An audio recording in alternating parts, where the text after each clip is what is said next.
रामपुर गांव की रात कफन जैसी सफेद और खामोश थी। कड़कड़ाती ठंड ने पूरे इलाके को अपनी आगोश में ले लिया था।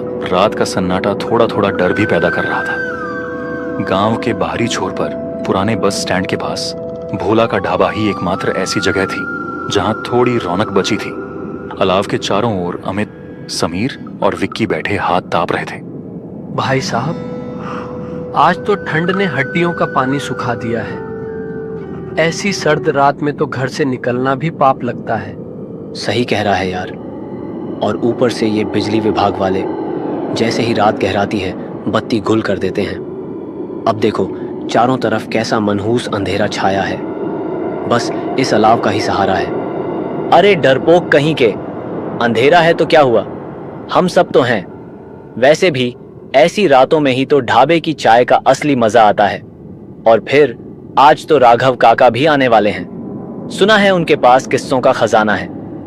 हाँ यार, राघव काका की बातें तो मजेदार होती हैं, पर कभी कभी उनकी कहानियां सचमुच डरा देती हैं। लोग कहते हैं उनके साथ जो हुआ वो सब सच है। चल बे, सब मनगढ़ंत बातें हैं। आज के जमाने में कौन मानता है इन भूत प्रेतों को। ये सब बूढ़े लोगों का टाइम पास है।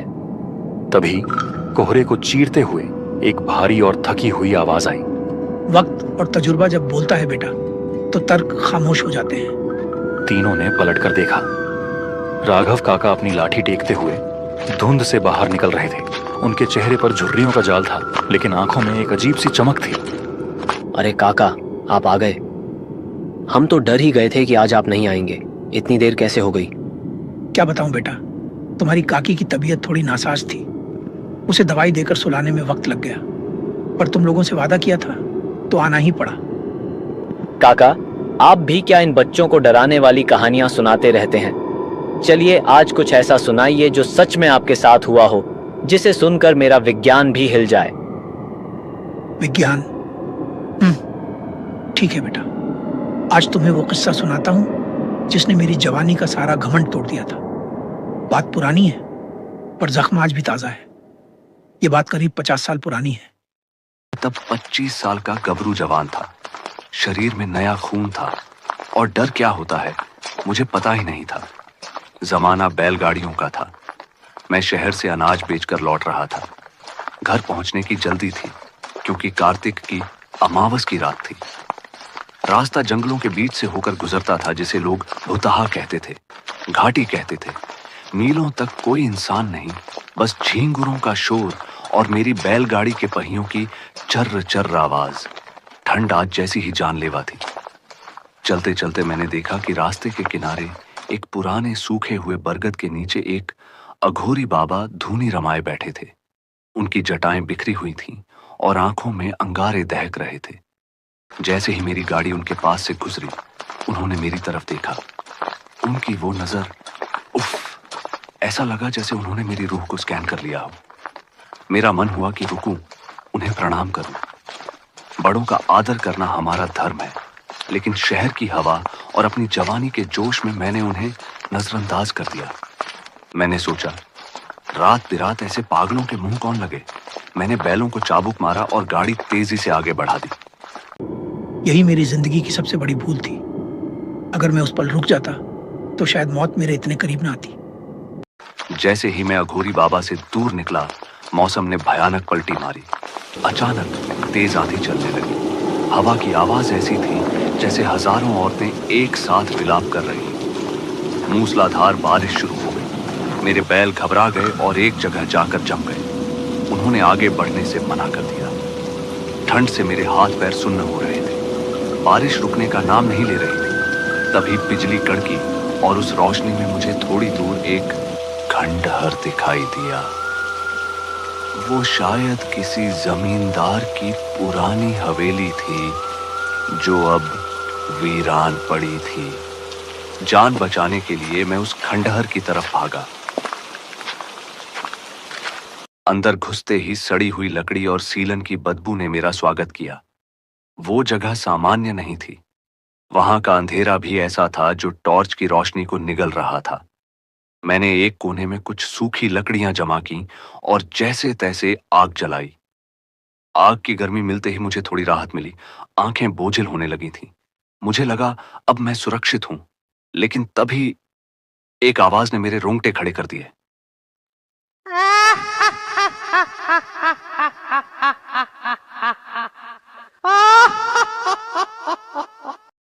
मैंने हड़बड़ाकर इधर उधर देखा।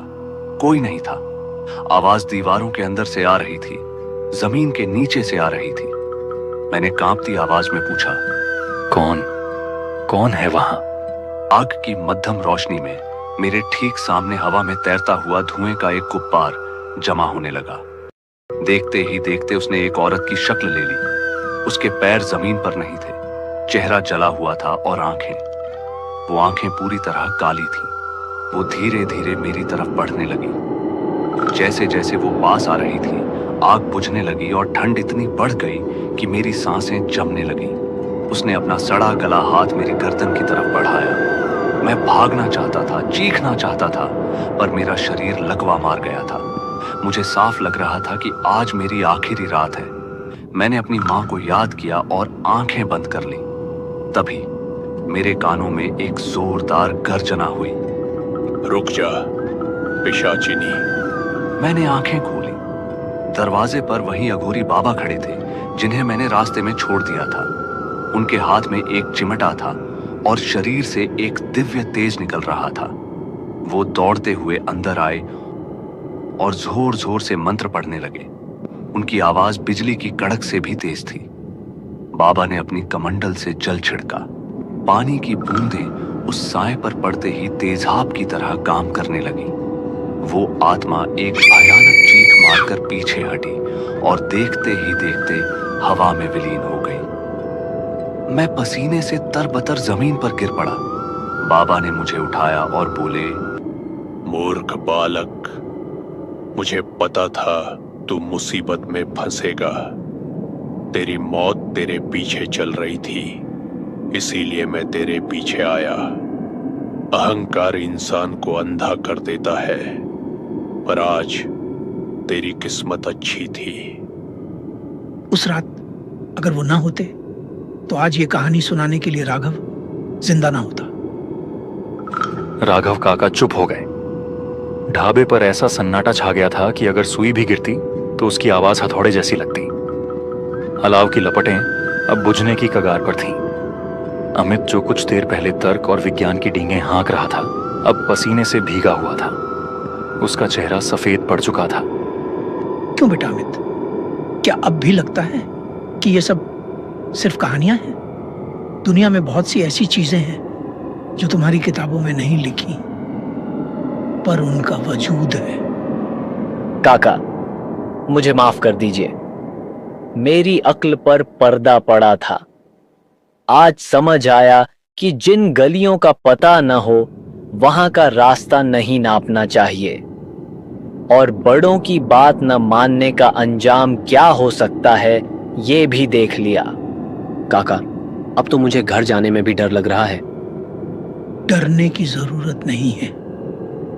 जिसका मन साफ हो उसका कोई कुछ नहीं बिगाड़ सकता। चलो, रात बहुत हो गई है। मैं तुम सबको गांव तक छोड़ देता हूं। कोहरा अब और भी गहरा हो चुका था, लेकिन उस रात उन 3 नौजवानों ने एक बात अच्छी तरह सीख ली थी।